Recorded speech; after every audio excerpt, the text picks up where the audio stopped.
Dr. Ethan Cross had been to many strange places in his life, but never anything like this. He was standing on a huge spaceship that looked like a floating city among the stars. The ship was called Nexus Prime, and it was hosting the biggest meeting of alien races in the history of the galaxy. Just don't do anything stupid, Ambassador Chen had told him during their trip here. And whatever you do, don't touch things that glow or move in weird ways. That was good advice. Ethan was now surrounded by creatures that looked nothing like anything from Earth. On his left, a being made of living crystal was talking to itself in a mirror. On his right, creatures made of gas wore clothes that looked like they were made of lightning.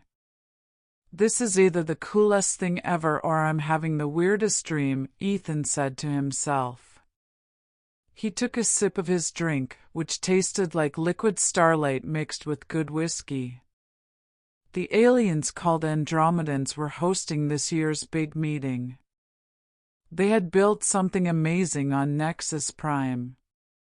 The main room was so big it seemed to go on forever. The walls were made of living crystal that changed colors based on how people felt. Gardens floated in the air without falling down, and the alien plants sang songs that made Ethan's teeth tingle. "Dr. Cross," said Director Martinez, walking up to him. Martinez was the boss of Earth's alien research team and the reason Ethan was here instead of safely back home studying dirt samples from other planets. "How do you like this place?" "It's educational," Ethan said carefully.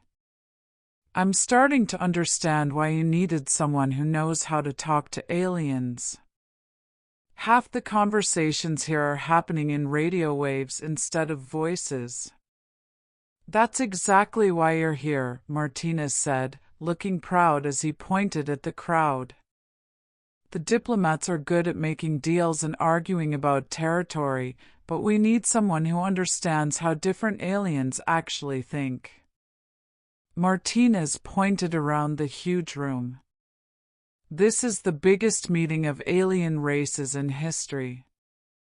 47 different species, 12 different types of minds, and enough military power to change whole galaxies." Ethan looked around, automatically studying the different groups. The Andromedans moved together like they shared one big brain. The Helix beings seemed to flicker in and out of reality while talking. The robot races from the edge of space stood in perfect patterns that probably meant something he couldn't understand. But there was one group that made everyone else look ordinary. The Vorak Empire's representative stood in the center of the room, not because of any rules, but because other beings naturally stayed away from them. Ethan had read secret files about them. He knew the Vorak were considered the galaxy's best warriors, but reading about them hadn't prepared him for seeing them in person. They were beautiful the way perfect hunters were beautiful, graceful, dangerous, and totally confident. The males were almost 8 feet tall and moved like trained fighters. But their queen was the one who controlled the whole room without even trying. Queen Lyra moved through the crowd like she owned not just the room, but the whole idea of rooms. She was 7 feet tall, even without her fancy crown that seemed to be made of frozen starlight. Her skin glowed softly like moonlight on deep water. Her face was sharp and beautiful in an alien way that human eyes couldn't quite understand. "That's Queen Lyra," Martinez said, following Ethan's stare. "The Vorak Empire has stayed away from everyone for 300 years. Her being here is huge news." "Why did they change their minds?" Ethan asked. "Nobody knows. The Vorak don't explain themselves to other species. They show up, make deals from a position of strength, and leave.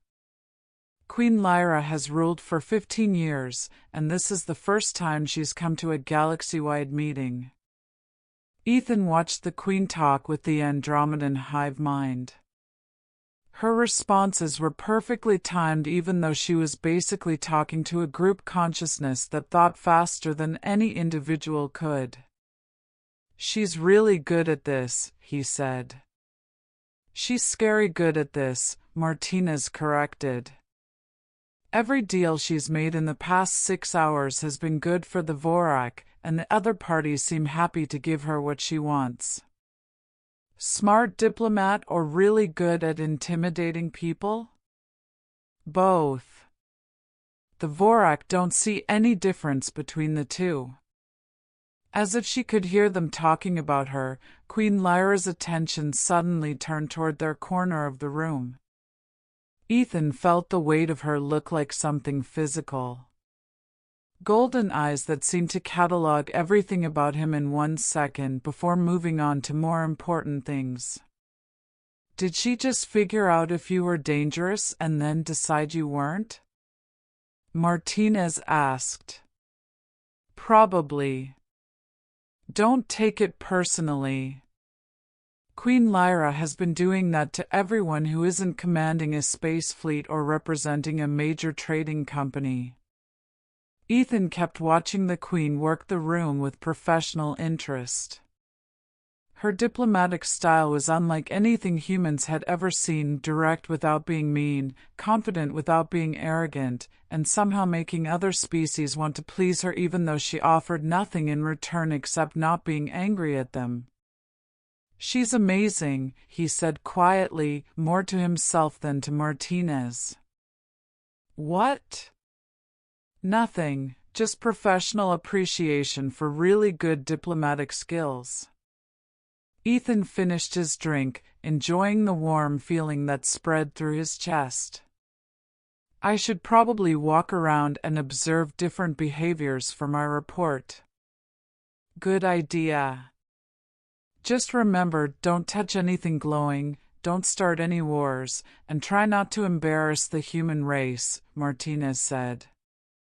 "I've got it covered," Ethan replied. Martinez left to network with other delegation leaders, leaving Ethan free to pursue his research interests without supervision. He spent the next hour in what he privately called academic heaven, watching interaction patterns between species that had never been documented in human books. He saw how gaseous beings negotiated by changing air pressure. How the robot races used geometric positioning to show emotions. The subtle dominance displays that various humanoid species used without even knowing it. And through it all, Queen Lyra remained the center of attention without seeking it, the gravitational force around which other conversations orbited. The champagne was definitely affecting his professional judgment, but Ethan found himself studying her with the same fascination he usually reserved for particularly interesting bacteria. The way she held herself showed someone used to command, but her responses to other delegates showed real intelligence rather than just arrogance.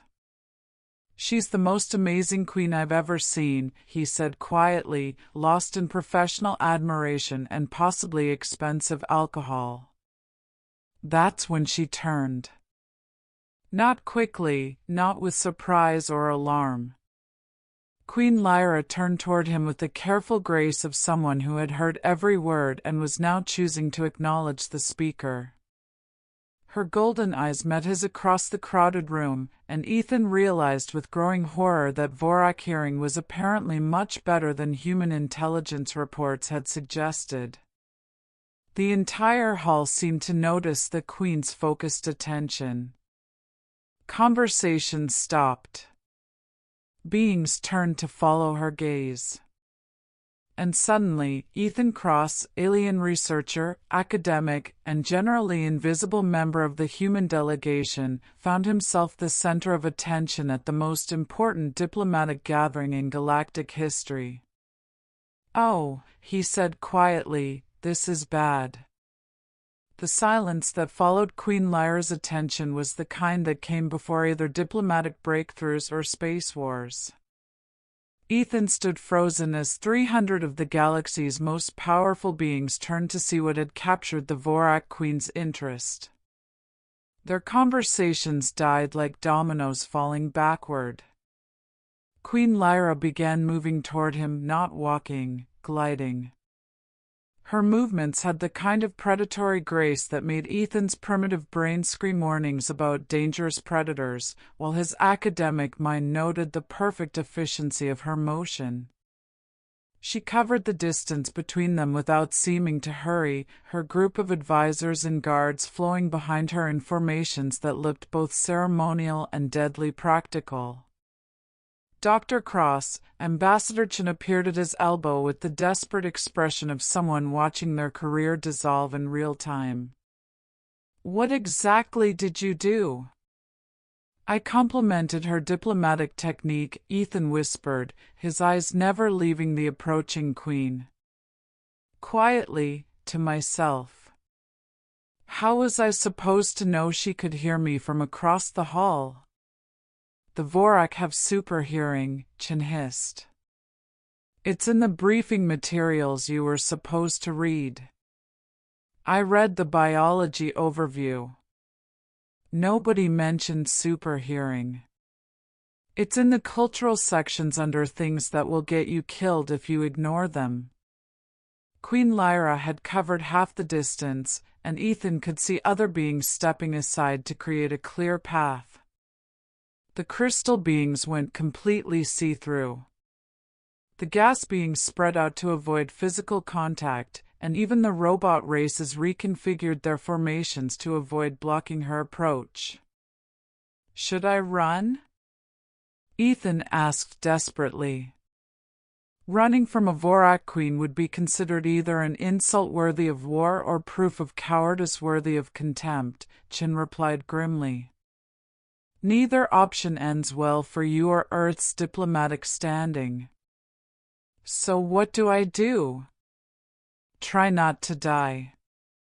And whatever happens, remember that your behavior reflects on our entire species." "No pressure," Ethan muttered. Queen Lyra came to a stop 3 feet away, close enough that Ethan could see the subtle patterns of light beneath her skin and smell something like ozone mixed with exotic spices. Up close, she was even more intimidating, tall enough that he had to look up to meet her eyes, and carrying herself with the confidence of someone who had never encountered a problem she couldn't solve through superior firepower or political maneuvering. "Dr. Ethan Cross," she said, her voice carrying a musical quality that made his name sound like poetry. "Alien researcher, University of New Geneva, specialist in how different species communicate." The fact that she knew his credentials was either impressive research or terrifying surveillance capabilities. "Your Majesty, I apologize if my comment was inappropriate. I meant no disrespect." "You called me amazing," she said, her golden eyes holding his with unwavering intensity. "In my culture, honest observation is valued above empty flattery. Tell me, Dr. Cross, what exactly did you find amazing about my diplomatic approach?" The question was clearly a test, though Ethan couldn't determine what the correct answer might be. Around them, he could feel hundreds of beings listening to every word, calculating the implications of this unprecedented interaction. "Your technique," he said, falling back on academic honesty since political sophistication had already failed him. "The way you navigate conversations with species that think in completely different ways. You adapted your communication style for the Andromedan group consciousness, then shifted to accommodate the Helix entity's nonlinear time perspective, all while maintaining consistent negotiating positions. It's like watching a master linguist work in real-time translation across fundamentally incompatible forms of consciousness." Something flickered in Queen Lyra's expression, surprise, perhaps, or amusement. You are observing my negotiating techniques. Professional interest. I study how different species overcome communication barriers. Your approach is. He paused, realizing he was about to compliment her again, academically fascinating. Academically fascinating. She seemed to taste the words, her head tilting slightly in what Ethan hoped was curiosity rather than the prelude to ordering his execution. Tell me, Dr. Cross, what other academic observations have you made about tonight's proceedings? It was definitely a test now, though whether he was being examined for intelligence, threat potential, or entertainment value remained unclear. Ethan glanced around at the watching crowd, then back at the Queen, whose attention felt like standing in a spotlight made of golden fire. The Helix entities are negotiating from a position of temporal advantage, he said. They already know how tonight's agreements will affect future events, so they're optimizing for outcomes rather than immediate gains. The robot races are running computational models on every conversation, but they're handicapped by trying to quantify variables that don't translate to mathematical expressions. And the gas beings from the outer rim are frustrated because their natural communication method involves atmospheric chemistry changes that nobody else can interpret properly. Queen Lyra listened to his analysis with growing interest, her expression shifting from assessment to genuine engagement. Perceptive. And the humans? The humans are terrified they're going to accidentally start a war by using the wrong fork or breathing too loudly, Ethan replied honestly. Present company definitely included. That earned him what might have been a smile, though Vorak facial expressions were subtle enough that he couldn't be certain. Fear can be wisdom, Dr. Cross. Though in your case, it appears to coexist with intellectual curiosity that overrides practical caution. Academic hazard. I tend to find interesting subjects more compelling than personal safety. And you find me interesting. The question carried layers of meaning that Ethan's diplomatic training, such as it was, couldn't parse. From a research perspective, absolutely. The Vorak have been isolationist for 3 centuries, yet you navigate multi-species diplomacy with apparent ease. That suggests either extensive preparation or natural adaptation capabilities that haven't been documented in human research. Or perhaps, Queen Lyra said quietly, stepping closer, there are aspects of Vorak culture that your research has not yet discovered. The comment felt significant in ways Ethan couldn't identify, loaded with implications that danced just beyond his understanding. Around them, he could sense the crowd's attention like physical pressure, beings from across the galaxy watching this interaction with fascination and growing speculation. Dr. Cross, the Queen continued, her voice carrying a note of decision, I find myself curious about human perspectives on interspecies relations. Would you be interested in joining me for a private tour of the station's diplomatic quarters? I believe there are aspects of tonight's proceedings that might benefit from academic discussion. The invitation hit the reception hall like a dropped bomb.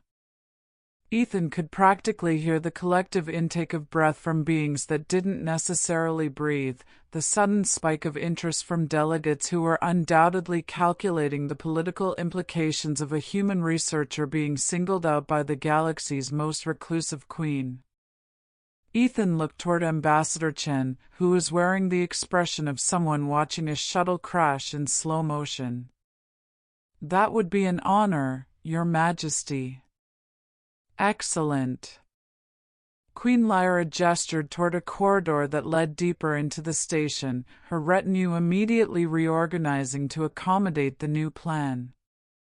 I believe, Dr. Cross, that tonight may prove more academically fascinating than either of us initially expected.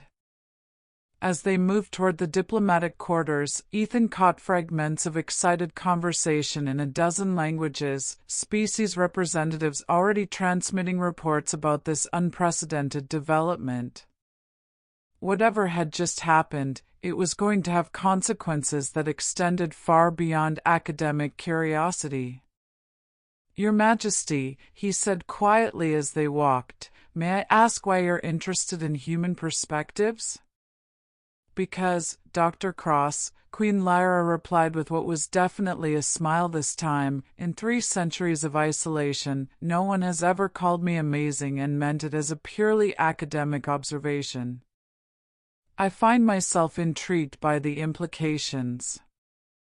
The diplomatic quarters of Nexus Prime were designed for private negotiations between species that couldn't coexist in normal atmospheric conditions. As Queen Lyra led Ethan through corridors that adjusted their environmental settings automatically, he found himself in spaces that seemed to exist partially outside conventional physics. These chambers were constructed by the Andromedan Collective, Queen Lyra explained, her retinue maintaining discreet distance while remaining close enough to intervene if their queen required protection.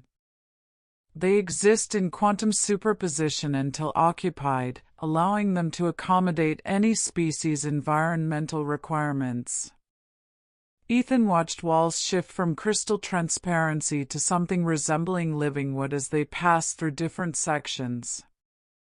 Adaptive architecture based on conscious observation that's theoretically impossible according to human physics. Human physics is admirably precise within its limitations, the Queen replied with what he was learning to recognize as diplomatic amusement. The Andromedans find it charmingly concrete. They entered a chamber that settled into something resembling a fusion of human comfort and Vorak aesthetics, furniture scaled for beings of different heights, lighting that seemed to emanate from the walls themselves, and gravity that felt subtly different from standard galactic norm. Your guards, Ethan observed, noting how her retinue had positioned themselves, they're not just protective. They're calculating threat assessments for every being we've encountered tonight. Perceptive. My people survive through superior preparation and tactical awareness. Queen Lyra settled into a chair that molded itself to accommodate her height, gesturing for Ethan to take the seat across from her. Though I suspect you've realized that Vorak isolation has been somewhat selective. You've been watching, learning, gathering intelligence on every major species in the galaxy while maintaining the appearance of disinterest, Ethan said, feeling pieces clicking together in his mind. That's not isolation. That's strategic patience. Very good. The question is, what does humanity intend to do with that knowledge? The shift from casual conversation to political interrogation was so smooth that Ethan almost missed it. Almost. I'm a researcher, not a political strategist. I couldn't tell you what Earth's long-term plans are, even if I had security clearance high enough to know them. But you could tell me what humans think about the Vorak based on your species' behavior patterns. Queen Lyra leaned forward slightly, her golden eyes holding his with uncomfortable intensity. Your Ambassador Chen, for example, he sees tonight's interaction as either opportunity or disaster with no middle ground. Very human. You categorize outcomes in binary terms rather than accepting complexity. And your people? We categorize outcomes in terms of survival advantage, resource acquisition, and threat elimination. Also very binary, but different parameters. Her expression softened slightly. Which is why I find your academic perspective refreshing. Because I'm looking at you as a fascinating subject of study rather than a political asset? Because you complimented my diplomatic technique without considering how that compliment might benefit you politically. In my experience, beings don't offer praise without expecting something in return. Ethan considered this, trying to parse the layers of meaning beneath her words. So when I said you were amazing, you heard it as genuine appreciation for skill rather than calculated flattery designed to gain favor? Queen Lyra stood, moving to examine what appeared to be a holographic display of the galaxy's current political boundaries. When was the last time someone offered you honest feedback about your work, Dr. Cross? The question caught him off guard.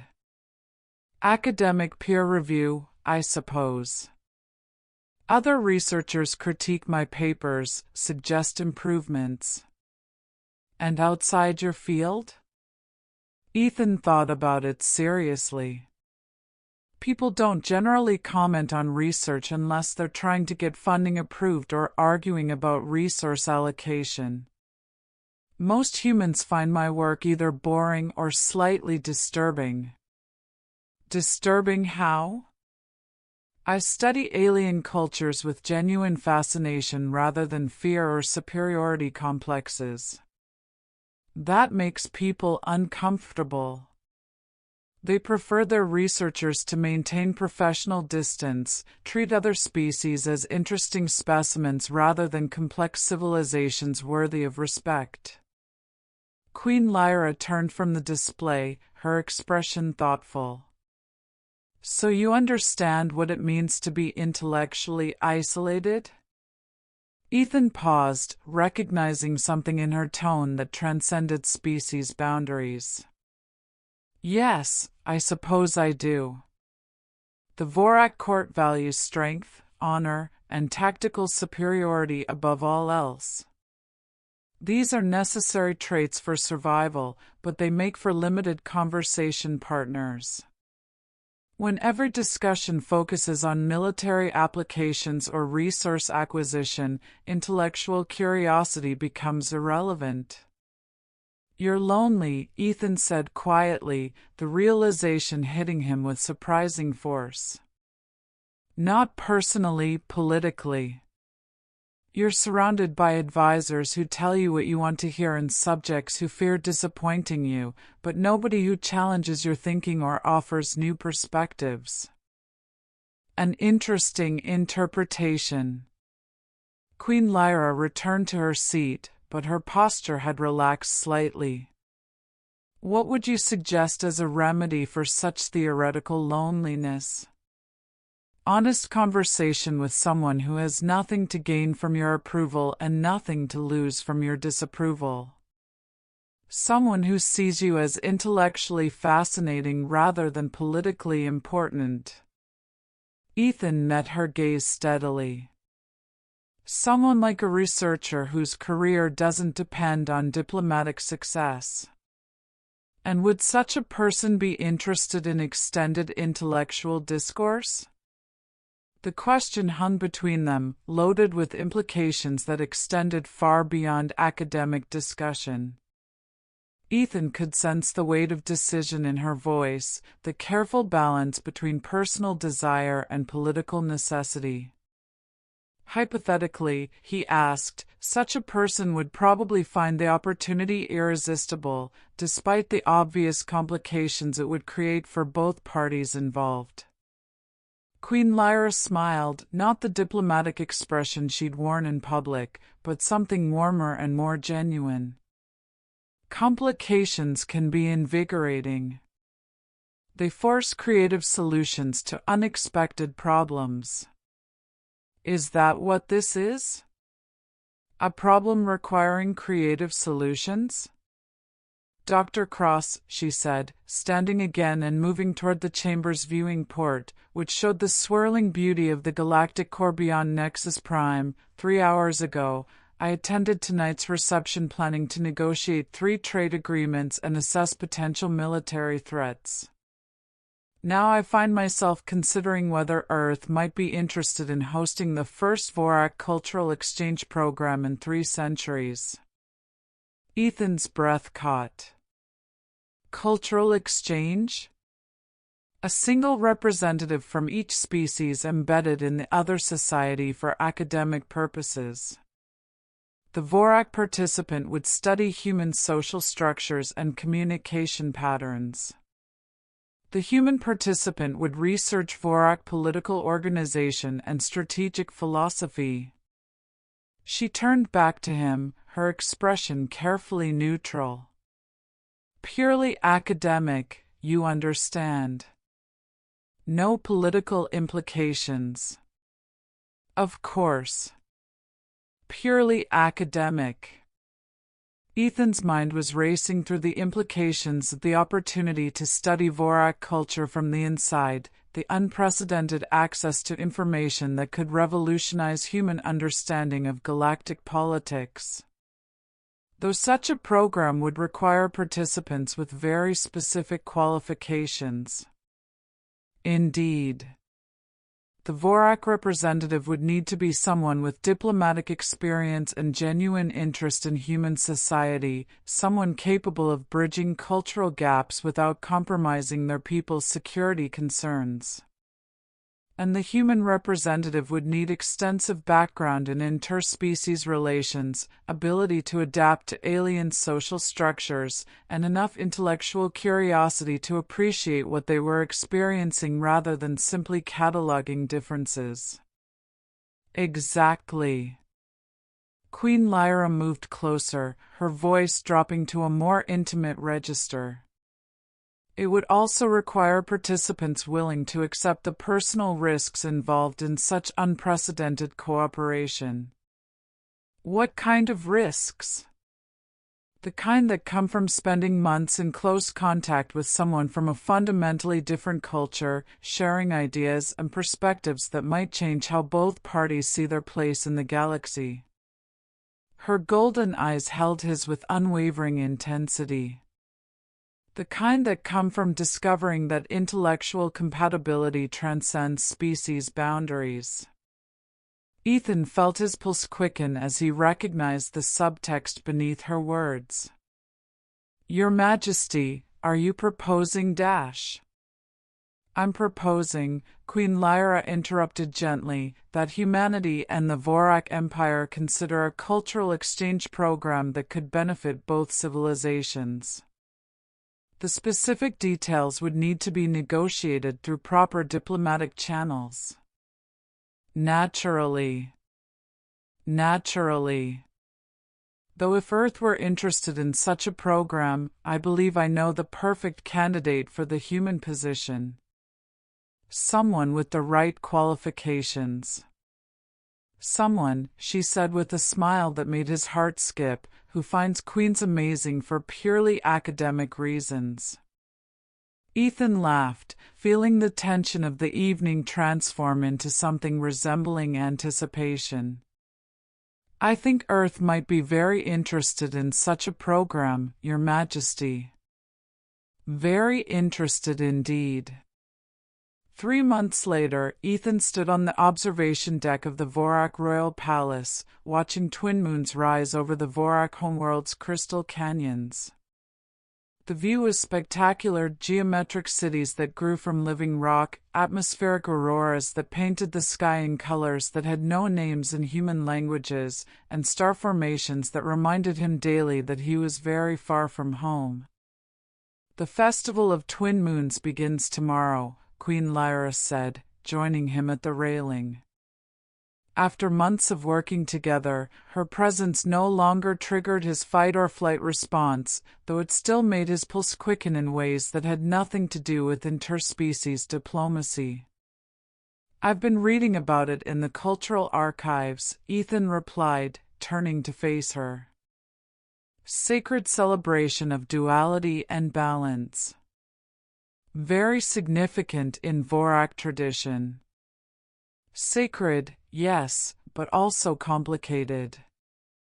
Lyra moved to stand beside him, close enough that he could see the subtle bioluminescent patterns beneath her skin that indicated emotional states. Tonight, they were more active than usual, creating shifting designs that suggested nervousness or anticipation. Complicated how? Tomorrow night, during the apex of the celebration, I must make certain announcements regarding the future of our alliance with Earth. Her golden eyes reflected the moonlight, making them seem to glow with inner fire. Decisions that will affect both our peoples for generations to come. Ethan felt something tighten in his chest. Over the past 3 months, their professional relationship had deepened into something that transcended cultural exchange. Their daily briefings had become intellectual sparring matches he looked forward to more than meals. Their formal discussions about human-Vorak relations had evolved into late-night conversations about philosophy, art, and the loneliness of leadership that knew no species boundaries. What kind of decisions?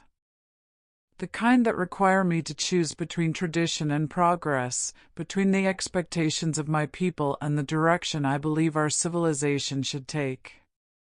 Lyra turned to face him fully, her expression serious.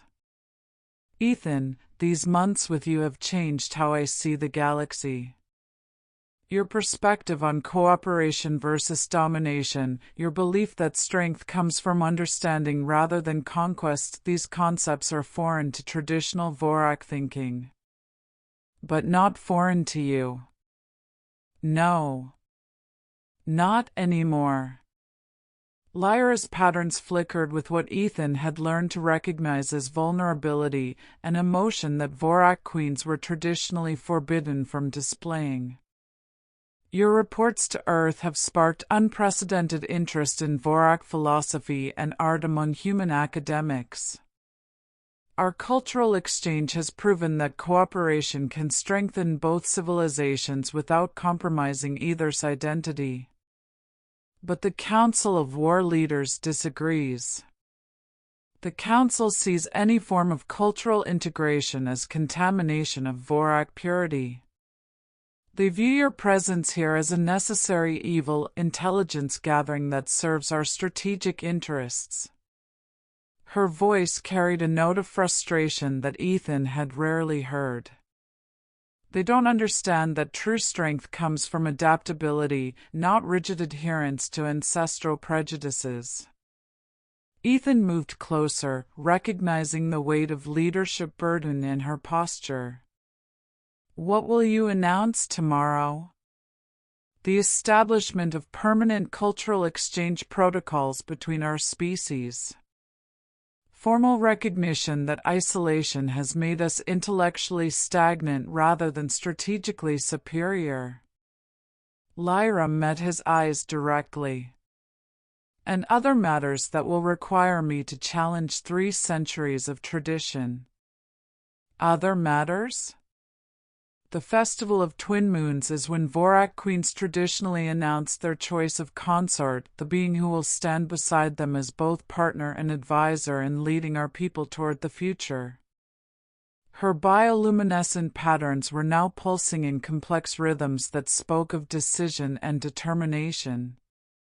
This year, I intend to choose someone who represents the kind of future I believe the Vorak should embrace. Ethan's breath caught as the implications hit him. Lyra, you can't be serious. The political ramifications The political ramifications will be significant regardless of my choice, she interrupted gently. The question is whether I choose based on fear of change or hope for something better. Whether I select a consort who reinforces traditional thinking or one who challenges me to grow beyond the limitations of my upbringing. But your people will revolt. A human consort to a Vorak queen, that's unprecedented in galactic history. Many worthwhile things are unprecedented until someone has the courage to make them precedent. Lyra stepped closer, her voice dropping to the intimate register that had become familiar over their months together. Ethan, you once called me amazing for my diplomatic technique. I've spent 3 months learning that the most amazing thing about you isn't your academic credentials or your research expertise. It's your ability to see possibilities where others see only problems. I'm a researcher from a mid-tier university who accidentally got invited to the most important diplomatic gathering in galactic history, Ethan said weakly. I'm hardly consort material for the Queen of the Galaxy's most powerful warrior culture. You're the human who saw a Vorak queen as intellectually fascinating rather than politically valuable, who spent 3 months helping me understand that true strength comes from wisdom rather than warfare. Lyra reached for his hands, her touch warm and surprisingly gentle. You're the being who made me realize that love, romantic, intellectual, or otherwise, recognizes no boundaries of species or custom when it's real. The word love hung between them like a bridge across an impossible chasm. Ethan felt his heart racing as he processed everything she was saying, everything she was offering, everything she was risking. The Council will never accept it, he said finally. The Council will accept what their queen decides, or they will learn that challenging royal authority has consequences. Her smile carried hints of the steel that made her a legendary leader. Besides, War Leader Vextel has already expressed grudging approval for the cultural exchange program. He considers your strategic insights surprisingly sophisticated for a soft academic species. High praise coming from a Vorak military commander. The highest. He's also pointed out that a human consort would provide valuable intelligence advantages and demonstrate Vorak confidence in our ability to maintain cultural identity despite outside influence. Lyra's expression softened. Though I suspect his real motivation is that he's seen how much happier I've been these past months.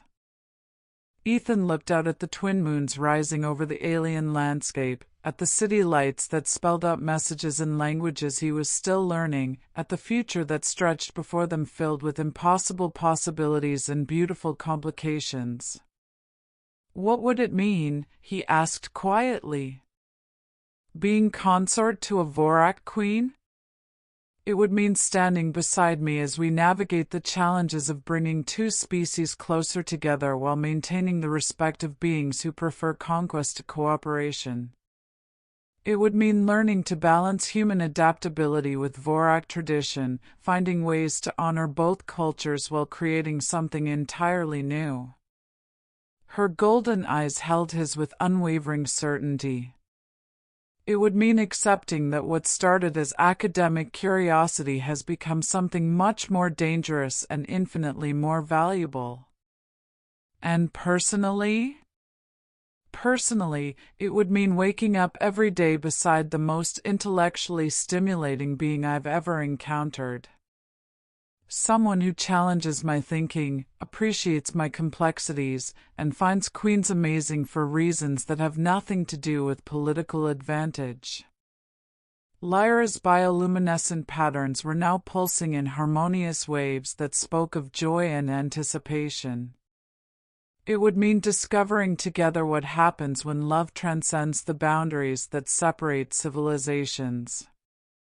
Ethan felt the weight of decision settling on his shoulders, a choice that would affect not just his life, but potentially the future relationship between two species. My academic career would be over. I'd never be able to return to anonymous research. You'd become the galaxy's foremost expert on human Vorak cultural integration. Universities across a dozen systems would compete for the privilege of studying your work. Lyra smiled. Though I suspect you'd be too busy helping govern an interstellar empire to worry about academic recognition. Governing? I don't know anything about ruling people.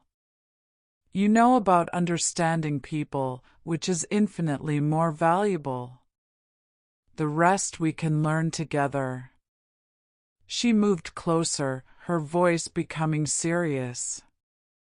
Ethan, I'm not asking you to decide tonight. I'm asking if you'd be willing to consider the possibility. If tomorrow night, when I announce my choice, you'd be prepared to stand beside me and help create the kind of future neither of our species has imagined. Ethan really looked at her, not as the amazing queen he'd observed from across a reception hall, not as the fascinating subject of research, but as Lyra, the being who had spent 3 months sharing her thoughts, fears, dreams, and perspectives with someone from an entirely different world, who had risked everything to pursue the possibility that cooperation might be stronger than conquest. 3 months ago, you were the most amazing queen I'd ever seen, he said finally. Now you're the most amazing person I've ever known. Queen, leader, intellectual partner, friend. He paused, meeting her gaze directly. And yes, I'm terrified of what that means for both of us. Fear can be wisdom, Lyra said, echoing words she'd spoken months earlier. But courage is choosing to act despite the fear when the potential reward justifies the risk. And in this case? In this case, the potential reward is the chance to prove that love really can bridge any distance, whether measured in light years, cultural differences, or the space between two hearts that were never supposed to find each other. She touched his face gently, her skin warm against his. The chance to show the galaxy that the most powerful alliances aren't built on mutual fear or shared enemies, but on mutual respect and genuine affection. Ethan covered her hand with his own, feeling the electric thrill of connection that had nothing to do with interspecies biology and everything to do with recognition of kindred spirits. Tomorrow night, when you make your announcement, Tomorrow night, when I make my announcement, I hope to be able to tell my people that the human who once whispered about amazing queens has agreed to help me become an amazing leader of a civilization that's finally ready to embrace the future instead of hiding from it. Then I guess, Ethan said, his heart pounding with anticipation and absolute certainty, I better practice my Vorak ceremonial protocols. Can't have the new consort embarrassing the queen at her own celebration. Lyra's laugh was like music, bright and joyful and filled with promise. I love you too, Ethan Cross, even if you did whisper it first. As the twin moons reached their apex above the planet, casting silver light over two beings from different worlds who had discovered that the universe's most beautiful possibilities often began with the simplest observations, the future stretched before them like an uncharted star map, full of unknowns but navigable as long as they faced it together.